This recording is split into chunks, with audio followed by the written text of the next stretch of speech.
시청자 여러분 안녕하십니까. 저격수다 63회를 시작하겠습니다. 오늘도 변함없이 백모 박승현 대표 나와주셨습니다. 안녕하세요. 네, 안녕하세요. 미디어워치의 변희재 대표도 출연했습니다. 안녕하십니까. 네, 안녕하십니까. 네. 자, 방송 시작하기 전에 저희가 먼저 공지를 해드리는 게 시청자 여러분들에 대한 예의일 것 같습니다.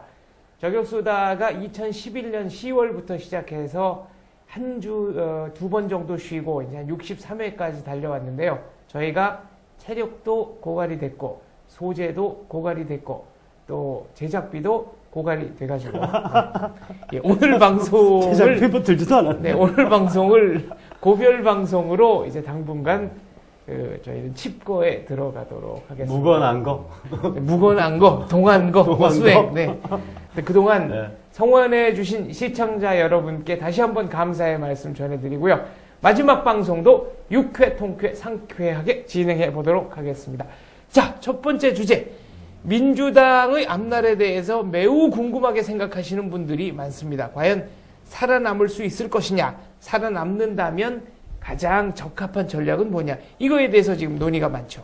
근데 지금 이게 오늘 우리가 얘기를 하고 녹화 시간 기준 다음날 오전에 비대위원장 선출이 있거든요. 그렇죠. 지금 그러니까 막 질르는 거지 뭐. 지금 이제 화요일 뭐 오후니까 저녁 때 지금 한 5시쯤 됐고 수요일 날 민주당 비대위원장이 정해지는 거죠. 이거 방영은 네. 목요일 날 되고. 방영은 목요일이고. 그러니까 고별 방송이니까 그냥 질러도 될 것 같아. 질러도 돼. 괜찮아. 당분간 질러봐, 저희가 다음 질러봐, 주에 질러봐. 나와서 뭐 질러봐. 예측이 틀렸다고 사과할 일도 당분간 없을 것 같고.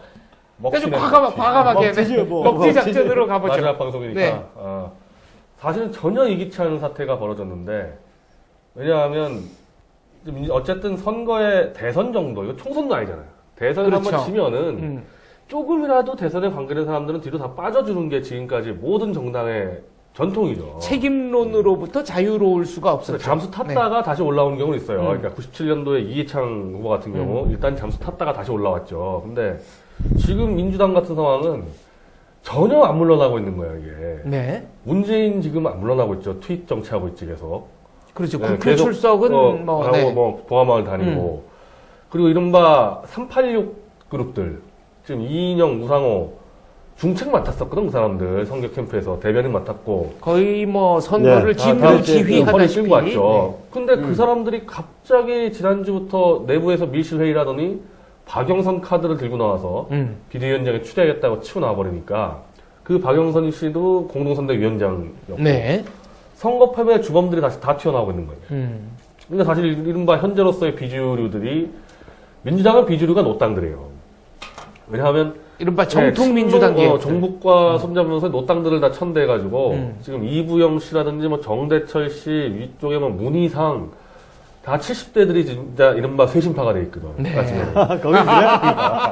노인들이 세신파구나. 70대 기수론이 드디어 그 등장하는군요, 야당에. 더 세게 한 사람들은 아예 새누리당으로 넘어가 버렸잖아요. 하나갑이나 김병재나 한강하고. 아, 그분들도 역시 70대. 그분들은 70대 이제 네. 소장파들인데 넘어갔고. 70대, 소장파. 70대 소장파 네. 하면 70대 소장파와 소장파 아닌 분들을 가르는 기준은 뭡니까?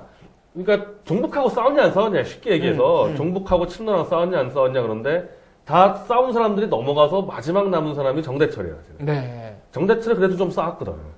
그래서 이 노장파들이 정대철 추대로 가려고 그랬는데 상식적으로 정대철이 하는 게 맞아요. 비대위원장. 야, 이게 지금 이게 참 격세지감인 게 1978년도 10대 총선에서 이제 중구, 그때 종로 중구가 하나, 중구에 그 정대철 의원이 처음 출마했지 않습니까? 선친인 정일형 박사의 지역구를 물려받아가지고, 그때 내걸었던 캐치프레이즈 선거 구호가 젊은 나무에 물을 주세요 였거든. 야, 네. 그때 캐시프레이즈 멋있었네. 1978년이면 굉장히 세련된. 굉장히 세련된 캐시프레이즈였네. 그렇죠. 뭐 여야를 넘어서서 젊은 나무에 물을 주세요. 근데 그 젊은 나무가 이제 뭐 수십 년 지나서 지금 이제 늙은 고목에 물을 네. 줘서 살려야 되는 상황이에요. 민주당에 사는 길은 그것밖에 없는데. 나름대로 역할을 하신 분 아닙니까, 그분이? 그래도 한 3, 4년간 그래도 그 살벌한 상황에서 친노 정북에 할 말을 했던 사람이 정대철이거든요. 당내 나온 사람이. 정대철을 그러네. 달려고 그랬는데 이 386들이 총선이 지금 미니 총선이 남아있잖아요. 4월 재보선이 지금 15개에서 20개 지역구가 나오니까. 또 밖으로 싸움 하려고 밖으로 이제. 싸움에서 숨어있던 386 똘똘 뭉쳐서 박영선 밀고 나오는데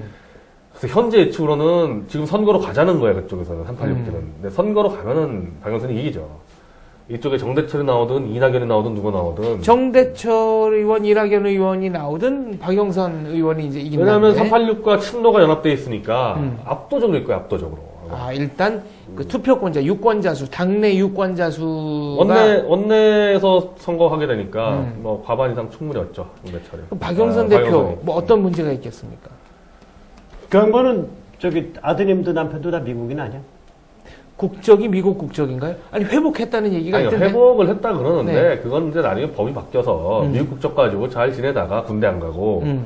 이제 한국에서 지금 사업을 하고 있어요. 아, 그게 남편 또 얘기입니까? 아들 얘기입니까? 남편 얘기 일단 네. 남편 얘기가 한EU FTA, 한미 FTA가 되면서 법률 시장이 개방됐잖아요. 네. 그래서 외국계, 영국계 로펌, 미국계 로펌이 지금 한국 시장에 들어오는데 이 사람 미국 변호사하고 미국인이니까 이 사람은 천병으로 들어와 있습니다. 영국계 로펌에. 근데 한국 사업하려니까 한국 국적 필요하죠 또. 그럼 미국 국적, 한국 국적 둘 다 가지고 양쪽에서 사업하고 있는 아, 지금 겁니다. 이중 국적? 이중 국적이. 만약에 네. 국적을 땄다면 이중 국적이요. 네. 왜냐면 미국 변호사인데 미국 국적을 버리면 이 사람은 무직인데. 아니, 미국 국적을 버릴 수가 없죠. 한국 국적이면서 미국 변호사 자격증 갖고 있는 거는 전혀 문제가 안 됩니다. 아, 그렇죠. 네. 예. 근데 어쨌든 미국 내에서의 기반 가지고 한국에서 왔다 갔다 하기 때문에 미국 국적을 버릴 이유가 없는 사람이에요. 그러니까 어쨌거나 국적을 회복했든 안 하든 그거에 상관없이 원래는 미국 국적을 가지고 있었다. 네, 그 아들의 경우는 뭐가 문제가 되는 겁니까? 아들의 경우는 아들이 태어난 게 서울에서 태어났어요. 그리고 네, 그 당시에 박영선 씨랑 그 이원조 변호사 남편 다 서울에 거주하고 있었고. 그러면 속인주의, 속지주의를 따르더라도 이제 한국 국적이 돼야 맞는 건가요? 미국은 속인주의로 가게 되더라도 그러면은 미국, 아버지가 남자가 미국이면, 미국이니까. 근데 지금 그도 이중국적이에요. 그러니까 지금 현재 이중국적인데 미국에서 태어났으면 자동적으로 미국 국적을 얻는 게 맞는데 네. 한국에서 태어났기 때문에 미 대사관에 가서 신고를 해가지고 미국 국적을 딴 거죠. 아, 그래가지고 이중국적이 돼 있는데 문제는 한국에서 태어나고 한국에서 부모들이 다 있었는데 4살 때 초호화 외국인 학교인 서울 외국인 학교 연희동에 거의 한 4천만 원 1년 연등록금이? 네, 4천만 원짜리. 그건 좋아. 네. 그 외국인들이 네, 다니는 외국인 거. 다니는 나는 구경해 본 적이 있어 들어가서 아주 좋아. 그게 SIS? 서울 인터내셔널 SFS. 스쿨이?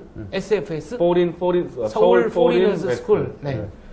거기를 4살 때부터 넣었기 때문에 이거는 미국인으로 키우려고 작정을 하고 있었던 거죠, 처음부터. 아, 그런 해석이 가능하다. 네, 네. 그러니까 한국에서 태어나고 한국인 부모가 한국에 있는데 왜 거기를 넣는 그러면 거야? 이제 그렇게 되는 거야? 박영선 씨가 비대위원장 되면 거기가 완전 친미 세력의 본거지가 되는 거야? 지금 민주당이? 그러니까 황당한 게 자기 남편은 FTA 최대 수혜자로 외국계 로펌의 한국 시장 점령에 최체 전방 공격수로 들어와 있고 아들은 멀쩡하게 한국인으로 태어난 애를 미국인으로 키우려고 외국 학교 보내고 지금도 미국의 LA에서 중학교 다니고 있죠. 그리고 그 아들에 대해서 말이 안 되니까 해명을 그럼 도대체 외국 학교 왜 보냈냐 그랬더니 해명을 못 하니까 자기가 어떻게 해명했냐면은 자기가 MBC 기자하느라고 애를 키울 시간이 없어서 갓난아기 때 미국 LA로 보냈다. 이건 정치인 되기 전부터 네, 이제 그렇게 시부모로. 됐고. 그건 거짓말이고.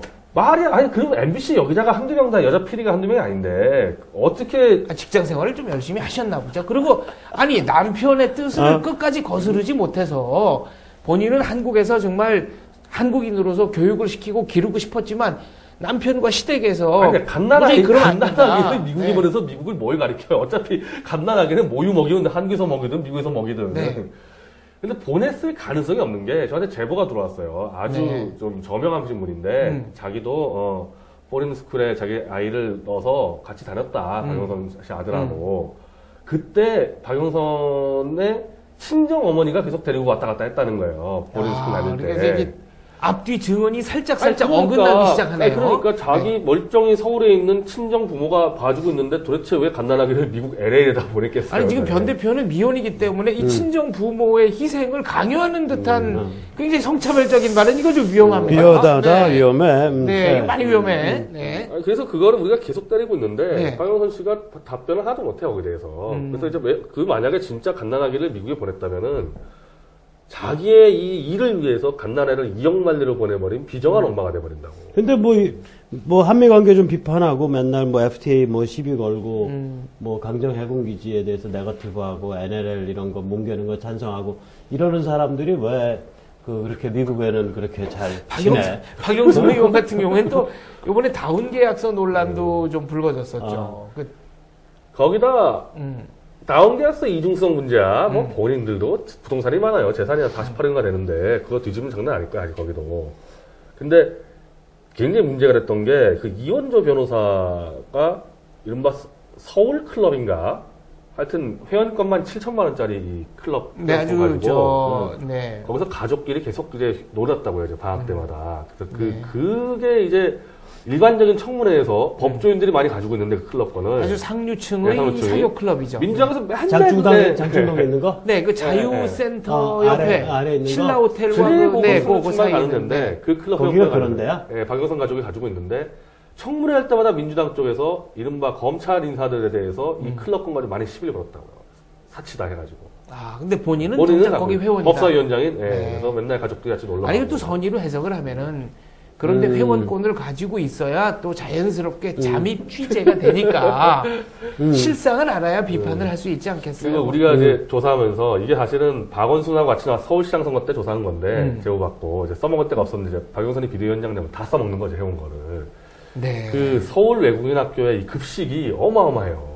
아, 거기가 또 무상급식하고 걸리는군요. 무상급식인데 이게 우리가 사진을 보니까 네. 완전 호텔식 뷔페 최소한 2당 3만 원이었더만 끼당. 아, 또 그런 데 가서 저도 그걸, 밥 한번 애들을 밥을 먹이고 네. 거기 아주 좋아. 나 한번 들어가서 구경한 적이 있어.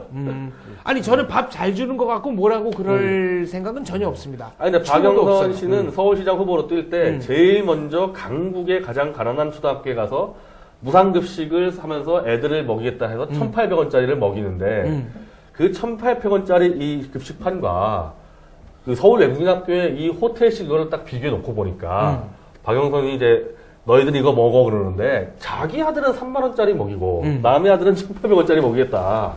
이렇게 돼버린다니까요. 자기 아들은 자기 돈으로 먹이고 네. 남의 애들은 남의 돈으로 먹이고 이러다 보니까 차이가 생긴 거 아니겠어요?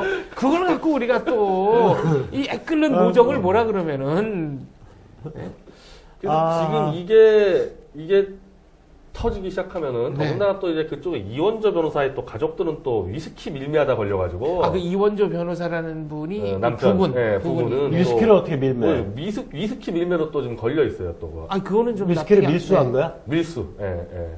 그 가능한가요? 그 개인이 마시려고 통관시킨 거 한국에다가 아니고요? 아마 사업을 들어온 것 같은데 그걸 근데 그것까지 아직까지 정확히 조사 못했는데 네. 그거는 기사에 나와요 걸린 게. 그러니까 어마어마한 이 가족. 그거는 엄청나게 센 건데? 그게 센가요? 그럼. 주류 밀반입이 세요? 그거 세지. 상업정복적으로 주류를 한 컨테이너 박스로 하나를 들어오면 그건 엄청난 거지. 아니면 그거를 가족용이었다라고 강변하기 왜 그러냐면 법적으로 걸렸어요. 법적으로. 온몸을 바쳐서 아니, 그렇게 드셔야 되는데. 그게 아니라, 그, 세금 포탈이 되거든. 세금 포탈. 그래서 국세청에서 제일 많이 보는 게 주류회사들, 그 네. 병뚜껑 숫자잖아. 출고에 대해서 주세를 매기니까. 그러니까 병뚜껑을 장악하고 있으면 그렇지. 몇 병 나갔는지를 속이기가 어렵다. 그렇게 돼요. 그러니까 병목을 꽉 잡고 있으신 그렇지. 거예요. 네. 그래서 지금 이런 상황에서 만약에 박영선 씨가 비대위원장 되면은 네. 일단 그 문제로 총공격을 얻어맞을 거고 그럼 이제 지금 박영선한테 밀린 이른바 비노 반노 쪽에서 가만히 있을 수가 없죠. 그러면은 민주당은 어떻게 되나? 지금 얘기를 듣고 보니까 변 대표 회사의 사세 확장을 위해서는 어떻게든지 그 박영선 의원이 비대위원장이 돼야 될 것 같은데 느낌에. 사세학장을 떠나가지고 그동안 조사해놓은 게 아깝잖아. 써먹어야 되는데. 이렇게 빨리 난 다음 총선 때 써먹으려고 했는데 네. 이렇게 빨리 써먹을 준비를 때가 빨리 해야 왔으니까. 되겠다. 아니 네. 다 준비돼 있어요. 이제 올라오면은 그냥 다 풀 건데. 자, 그러면은 어쨌거나 변 대표가 늘 팩트에 충실했으니까 그게 사실이라고 보고, 그럼 이것이 정치적으로 큰 책임을 져야 되는지 그렇지 않아도 되는지를 떠나서 적어도 비노 반노 측의 반격의 명분으로서는 충분하다, 그런 느낌이 좀 들거든요. 그러면 민주당은 이 분열 가속화 쪽으로 가는 겁니까? 어떻게 보세요, 박성현 대표께서는? 잘 모르겠어요, 진짜로. 왜 그러냐면, 분열할 수 있는 에너지나 있는지 모르겠어요. 분열할 수 있는 에너지조차 없다. 그렇게 이상해요, 좀. 그럼 자체적으로 주저앉는 겁니까? 말라 비틀어지죠.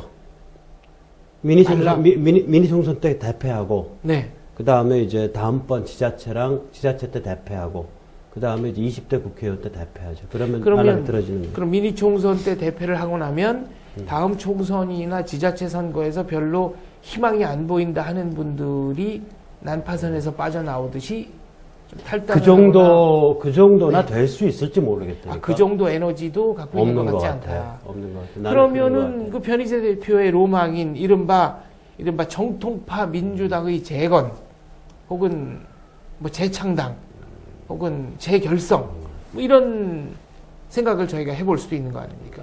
그러니까 지금 상황에서는 새누리당이 나중에 우리가 다루겠지만 기회주의자들을 척결하기 굉장히 쉬운 구도로 왔기 때문에 저걸 척결하고 정통민주당을 M&A 해버리는 게 M&A를 한다. 해버리는 네. 게 장기적으로 대한민국이 가장 좋아요. M&A를 한다. 그럼 좋습니다만은 옛날 일본 자민당 같이 그 거대 정당 나오는 거예요. 이게 자민당이 네. 그러니까 하나의 지배적 거대 정당. 지배적 거대 정당이 그럴 나오고, 가능성도 있어. 네. 그러다 보니까 이건 좀 여담인데 저희가 지난주에 이제 모임 같이 했던 멤버 중에 김지룡이라고 일본 문화 평론하시는 분이 계셨잖아요. 김지룡 교수가 그 자민당 체제 하에 일본 일본 정치는 일본 센트럴 리그와 아주 비슷하다. 이런 얘기를 한 적이 있습니다. 그러니까 우승을 가장 많이 하는 정당인 요미우리 자이언츠가 자민당. 항상 요미우리 자이언츠에 반대해서 야구는 지더라도 싸움으로는 밀리지 말자.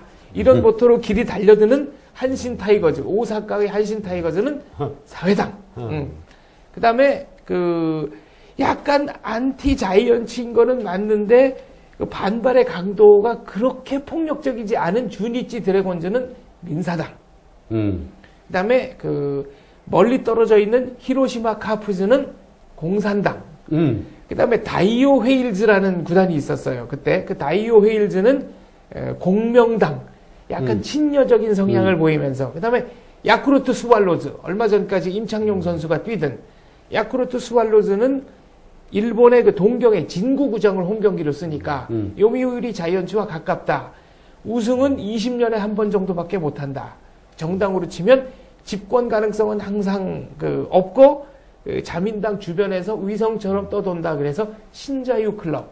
지금은 다 없어졌죠. 이제 신자유 클럽이나 이런 정당들은 그런 비유를 한 적도 있는데 우리나라도 거의 자민당의 지배적 일당 체제로 갈 가능성이 지금 있다. 이런 말씀이시죠. 안 좋은 거지. 원래는 건강한 양당이 좋은 건데. 건강한 양당제로 가는 게. 민주당 안에서 이걸 지금 상황을 수습할 에너지가 있는지 내가 잘 모르겠더라고. 근데 어차피 지금 대한민국 과제가 북한 체제 허물고 흡수하고 북으로 올라가기 위해서는 야당 없는 게 나아요. 완전히 아니 선기를 그렇게 누설하는 거야 지금. 선기를 누설하는 거야. 졌다. 여기서 방송을 잠시 저희가 이런 것 때문에 저격수다를 더 하기가 어려워 지금. 네. 이게 한 회 가다 보면 이제 대선이 끝났기 때문에 정치적인 소재가 좀 고갈이 되거든요. 그러면은 저희는 그냥 뭐 고갈된 문제 이게 깊이 들어갈 수밖에 없으니까 48% 어떻게 보도만 안 할 거냐 뭐 이런 소리. 저희는 질르는 쪽으로 자꾸 가야 되는데 자 얘기가 나왔으니까 해보죠. 자 여당 쪽의 기회주의자 얘기들 나왔습니다. 자 이거 어떻게 기회주의자라는 거는 어떤 분들을 말하는 거고 이런 분들은 정치적으로 어떤 미래가 있었으면 좋겠다 이런 분들에게. 아니 다 리트머스 시험지는 윤창중 아니야 윤창중. 한간에는 윤창중 대변인을 임명한 게 누가 우리 편이고 누가 우리 편이 아닌지 이 진정한 시험을 좀 해보자. 그래서 일부러 임명했다는 설까지 나오고 있죠. 그러니까 유승민, 홍준표 이런 사람들은 윤창중 보고 극우라고 부르고 네. 이상돈 또 이준석 이런 사람들은 뭐 부적격하다. 마음 아픈 사람들이 많다. 당내에도. 제가 아픈 과거를 좀 들추기는 그렇습니다만은 백모형께서는 어쨌거나 정치학과 중퇴자로서 네. 이 극우에 대한 정의를 좀 내려주고 두 가지예요. 네. 하나는 폭력과 테러를 선동해야 돼요. 극우라는 것은 실제적인 물리력을 가지고 물리력을 선동해야 된다. 선동한다. 선동하고 행사해야 된다. 직접 행사해야 된다. 두 번째는 백색 테러라고 하죠, 이걸. 두 번째는 뭐냐면 극단적 민족주의. 그러니까 한국인은 전 세계 다른 모든 민족을 지배할 운명을 타고났다. 네. 뭐 이런 식의 극단적 민족주의. 그럼 김정일이 극우네. 그렇지. 네. 극우도 그런 극우가 없는 거네요. 네. 김정일이 김정은이 극우. 근데 왜 아니 이 그러니까 이 사람들은 홍준표, 극우가 유승민 이런 분들은 극우의 뜻을 모르고 쓰는 거예요. 모르면서 그냥 자기들과 조금 다르면 극우라 그러는 거예요. 생무식한 소리지. 문창중 같은 사람은 극우가 될 수 없는 게 극우는 극자든지 한 방향으로 때려야 되는데 네. 문창중 씨는 부채살 타법이에요. 아, 그러니까 전방을 다 때렸어 사실은. 옛날에 장훈 선수나 장호조 선수처럼 그치? 밀어치고 네. 땡겨치고 네. 박근혜 쪽도 많이 신박치 쳤지. 그리고 지금 시비 거는 뭐 유승민 이런 남경필 이런 기회주의 엘빈들 다 때렸다고요 돌면서. 아, 그러니까 360도 회전 칼날이네요. 그러니까 그러니까 사실은 이분은 믹서기네, 씨 믹서기. 같은 경우 네. 지금 적을 사방팔방에 깔아놓을 수밖에 없었죠. 다 때렸으니까 아무도 좋아하는 사람이 없잖아요. 그러니까 극우라는 표현을 쓰고 이런 분들은 그러면 왜 이런 발언을 한 거며? 나는 이런 이렇게 분들은 보는데 어떻게 처신하시는 게 맞는지 개인적인 견해를 좀 얘기를 해보죠 저희가. 극단적으로 얘기하면은 뭐냐면 자기 지지층과 직접적 소통 경로를 갖고 있었던 사람들은 YSDJ거든요. 네. 그리고 노무현이 갖고 있었었어. 이른바 뭐 노사모다. 노빠 팬클럽에 해당하는 뭐냐면 네. 노사모는 너무 규모가 작았다고. 네. 배타적이고. 그러니까 DJ나 YS가 저- 수십 년에 걸쳐서 그 육성하고 그거에 비하면 말하자면 친밀도도 근데 높여놓네. 내가 보기에는 박근혜 당선자가 DJ나 YS 같은 종류의 직접적 소통 구조를 가질 확률이 높아요. 아, 그러니까 직접 자기와 소통할 수 있는 거대한 지지층이 있다. 네. 기본적으로 그게 한 500만 표에서 1000만 표 사이 되는 것 같거든. 그러니까 이제 이 새누리 웰빙들은 여권 웰빙들 입장에서 보면 그런 게 없어야 돼 대통령이. 그래야 자기들이 중간에서 그래 역할을 낙가말을 한다. 하지 중간에 네.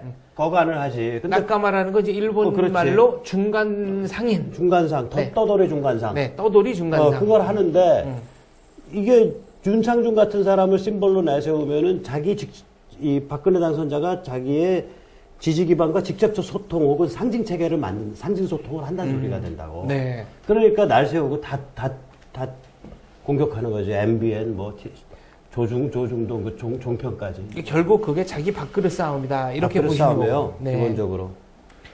근데 극우라는 표현은 안 썼지만 그러니까 이 사람은 어떻게 처신해야 되냐? 네. 그러니까 뭐 용기를 내서 그러면 박근혜 당선자랑 밥그릇 싸움을 해보셔. 아, 그러니까 끝까지 소신 해보셔. 있게 밖으로 소신 있게 싸우게 받아치고 해봐라 이거요. 저리 옛날 같지 않으니까. 음. 우리 옛날 같지 나는 박근혜 지지자는 아니지만 나라가 가야 될 방향은 있는데 거기 자꾸 저기 뒷다리 잡으면 쳐야지. 우리 같은 놈들이 많아. 네. 그러니까 한번 해보자고. 그러니까 실제로 직접 물리력을 동원하실 생각은 없으신 거고 논쟁을 하자 이거죠. 글과 말로서. 공식적으로는 그렇게 얘기해야죠. 공식적으로는 말과 글로서 오피셜리. 네. 저희는 비공식적으로- 오피셜한 거 좋아하지. 네, 비공식적으로는 뭐 네. 모르지. 제가 들은 정보에 의하면은 유승민, 이상돈 이런 사람들이 이게 하루 이틀 된 게 아니거든요. 이런 행태가. 그렇지. 특히 총선 때 같은 경우 MBC 종북노조의 불법 파업을 옹호하고 다녔단 말이에요. 사람들이. 그렇지. 유승민이. 아니 그런데- 그거 왜 그랬을까? 그런 사람들이 근데 그때 왜냐면 총선 때 바로 이 논리인데 너희 보수 어차피 우리밖에 찍을 데 없지 않냐. 이른바 집토끼 갈 데 그러니까 이미 없다. 너희는 잡았으니까 난 저쪽 표 잡겠다. 이 단순한 산술 논리였다고요. 근데 이번에는 선거가 달라졌죠. 왜냐면 5, 60, 70대 그냥 투표율이 올라가지고 그걸 이겨버렸기 때문에. 그렇죠. 집토끼라는 게 잘 관리해야지 집토끼도 늘어나는 거지. 잡았다고 끝나는 게 아니구나. 2마리가 3마리 되고 4마리 되네. 이제 선거 문법이 달라지지 않았어요. 그렇죠. 거기서 표의 증가를 기대할 수 있다. 그리고 이제 그 시대 변화를 못 잊고 8개월 사이 변했거든요. 유승민이 질렀는데 지르고 나니까 그냥 뉴데일리하고 빅뉴스 그리고 뭐 트위터나 유승민 엄청나게 공격을 반격 들어갔지 않습니까? 바로 요 대목에서 슬쩍 빅뉴스를 끼워 넣음으로써 빅뉴스를 뉴데일리급으로 격상시키는 이 변화에 괜찮아. 이 놀라운데 이거 이런 거 해야 돼 우리가. 네. 키워줘. 네. 세이프 TV도 세이프 TV까지 넣어서 우리가. 그러면서 또 국민행동본부가 조선일보다 광고에 실었다고 네. 유승민이 입 다물라고. 그렇죠. 그거 보고 시원했다는 분들 많고요. 우후로 막 특히 SNS에 들어오고 매체 들어오니까 유승민 쪽이 제가 전달 받은 거는 이렇게 극우 세력이 막강한지 극우 세력? 몰랐다. 아니, 아직도 극우라는 표현을 쓰신다고요? 이렇게 극우 매체가 많고 극우 세력이 막강한지 몰랐다고 네. 지금 제가 전언을 들었는데 참나 그구가 다 굶어 죽었다. 8개월 전하고 상황이 달라졌습니다. 지금 그게 8개월 아니야. 그구가 진짜 굶어 죽었다. 나 그게 아니, 그구냐 어떻게? 진짜 극우가 나오면은 이제 어떻게 되는 건가? 글쎄 말이야. 네. 그러면서 이제 여기서 눈치 빠른 사람 있잖아요. 남경필 즉 입도 안 열잖아요. 입도 안 열지. 여우니까. 아, 눈치가 빠르시다. 옛날 같으면 남경필이 등짝에 칼 푹푹 찌르고 돌아다니거든. 입도 안 이거. 열잖아요. 지금 8개월 만에 세상이 이게 이 흐름이 많이 바뀌었다고 얘기를 하니까 88 올림픽 구호가 생각이 납니다. 뭐였지? 우리의 1년은 세계의 10년. 아, 이게 빠르다 이거지. 제가 우파단체 신년회를 갔었는데 이번 1월 초에 우파단체 신년회에 가면은 원래 여권 인사 볼 수가 없어요. 네. 여권 인사는 저희 가면 표 떨어진다고 안 가는데 어디서 한 거? 프레스센터. 너 누가 한 거지? 이번에 그 전체 서경석 목사, 그쪽에서 한 거? 고영주 변호사, 쭉 있잖아요. 그 사람들 최인식 총장, 황우여 대표가 온 거야. 축사하러. 사상 최초로 여당 네. 의원이 오는 것도 제가 거의 본 적이 없는데 여당 대표가 왔어요. 그러네. 그거 힘든 일이네. 그 청와대 박인주 수석이 왔더라고, 시민사회 수석이. 그 양반이 왜 그 나 양반, 그분 그 나 양반은 지금까지 3년째 본 적이 없는 사람인데. 참여연대랑 잘 노는 그러니까. 양반인데. 참여연대랑 잘 놀았나요 네, 그분이? 아우, 잘 놀았죠. 흥상한 출신이잖아, 거기다. 아 그렇구나. 그 깡통진보 쪽에 가까워. 그 네. 양반이. 오셔가지고, 뭐, 저희가 청와대 수석하면서 중도 우파로에서 이렇게 힘썼다고 얘기를 하는데, 뭐, 뒤에서 많이 야유하더라고. 아니 본인은 뭐 본인 생각이 그렇다는 것까지 저희가 뭐라고 할 생각은 없고요. 얼마든지 본인은 그런 식으로 주장할 수 있습니다. 그건 누구에게나 주어진 권리다 이렇게 생각을 합니다. 근데 제가 작년에도 갔었는데, 작년에 같은 경우는 비대위 체제였잖아요. 네. 이상돈, 김종인. 한 명도 안 왔죠, 당연히. 근데 올해 가보니까 딱 그러니까 1년 사이에 완전 바뀐 거죠, 위상이. 1년 사이에 위상이 바뀌었다. 네. 그러면은 극우라는 표현은 안 썼지만 지금 이제 중대법대 이상돈 교수 같은 분은 조금 완화한 표현을 쓰셨어요. 부적격자라는 표현을 쓰셨는데 이거에 대해서는 어떻게 생각하십니까? 이상돈 씨가 부적격하지, 정치판에서 놀기에. 아 이게 또 그렇게 이게 본인 얘기를 한 거다. 자기 본인 얘기한 거 아니야? 아니 그러니까 이런 윤창중에 대해서? 네 윤창중 뭐 이런 분들은 부적격자다. 이런 아니, 오늘 발언을 김지아 시인이 CBS에 아주 대차게 말씀하셨더만. 뭐라 그러셨죠? 저도 잠깐 그 방송 듣고 기사 좀 봤습니다만. 그러면 윤창중이 사납게 와랄거리고 짖어야지, 그러면 당선자가 사납게 와랄거리고 짖냐? 아, 그러니까 그렇게 전초에 나서서 그럼. 미리 칼 맞고 그럼. 돌 맞고 공 맞는 사람이 필요하다. 그럼. 아, 그게 말하자면 그게 정치지. 그게 정치고. 그러면서 뭐라 그랬냐면, 다른 실무적 포스트들은 굉장히 점잖고 실무적인 사람으로 채워가는 것 같지 않냐? 네. 그러니까 우리가 오른손 왼손 두 손 다 써야 될 거 아니요. 그렇죠.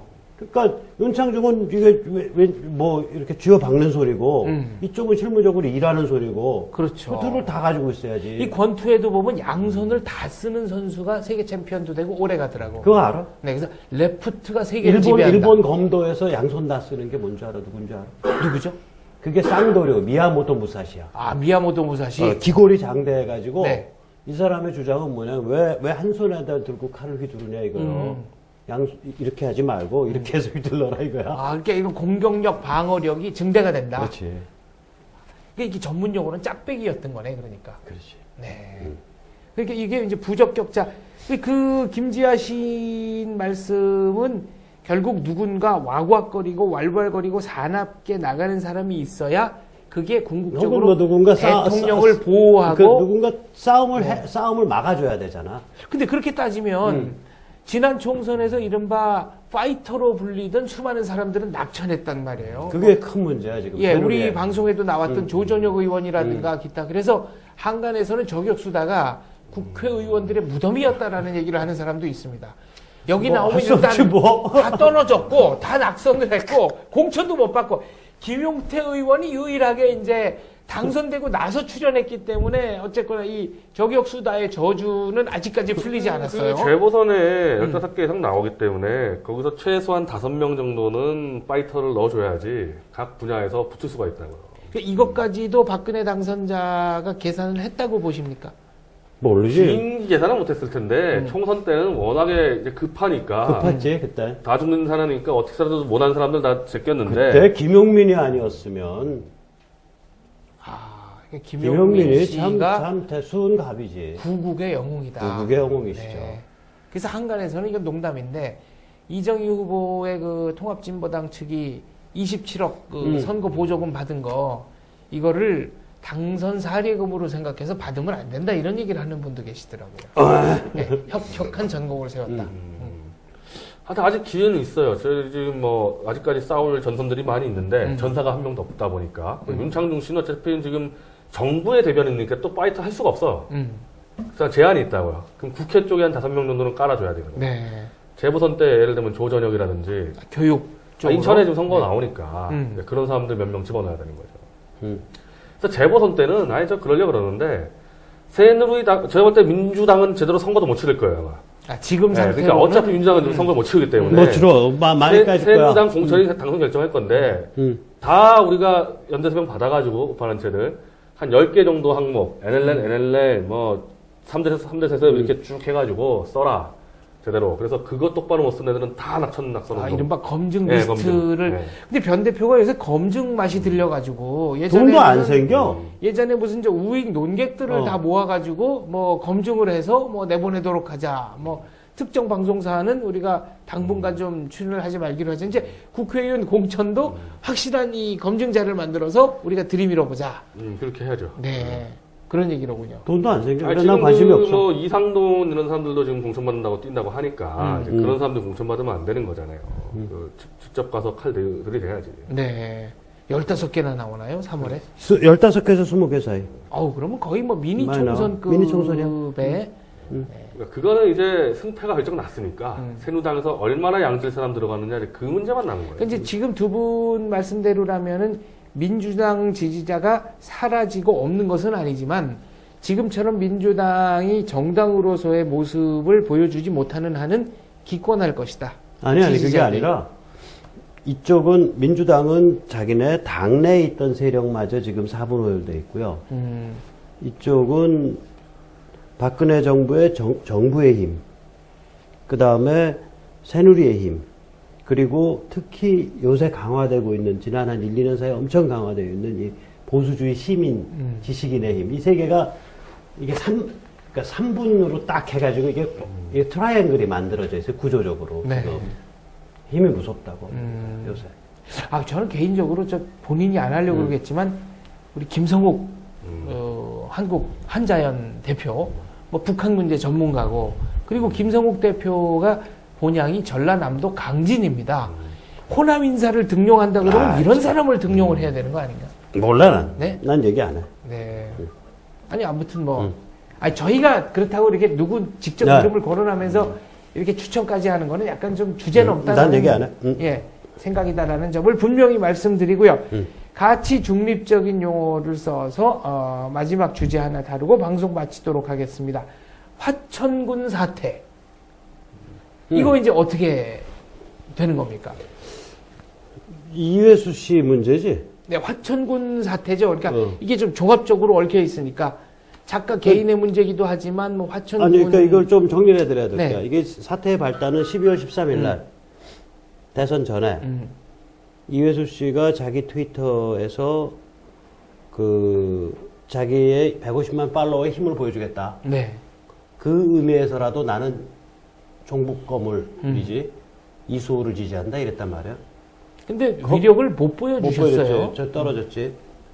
그걸 치고받아서 싸움이 번지기 시작해서 그 다음에 이제 튀어나온 거는 야, 까고 보니까 100억 가까이 들어갔대. 거기 감성마을에. 그렇게 비싸게 들어갔나? 그게? 건물만 26억이니까. 네. 그리고 전기세가 뭐 한 달에 100만 원, 200만 원 나오는 달에 뭐 이렇게 이제 얘기가 막 도니까 이제 점점 이제 이상해지는 거지. 거기다 이제 그 이회수 씨 그 사모 전영자 씨인가? 이 양반이, 미스 강원 출신. 이 양반이 그거를 또 한 2억 했어요. 뭐가 있었죠? 하나는 그 문학관 개관식 때 네. 그 이회수의 글을 발췌해서 교재로 만들었던 학원 강사가 와서 본인이 시인이라고 그랬는데 네. 학원 강사가 와서 무릎 꿇고 죄송하다 그런 거를 이 도둑땡이라 그러고 이제 모욕을 저작권 위반. 네. 그리고 또 하나는 어디 그 게시판에 썼는데 거의 그 오골오골이야. 그러니까 거의 닭발같이 돼. 그러니까 뭐냐면은 뭐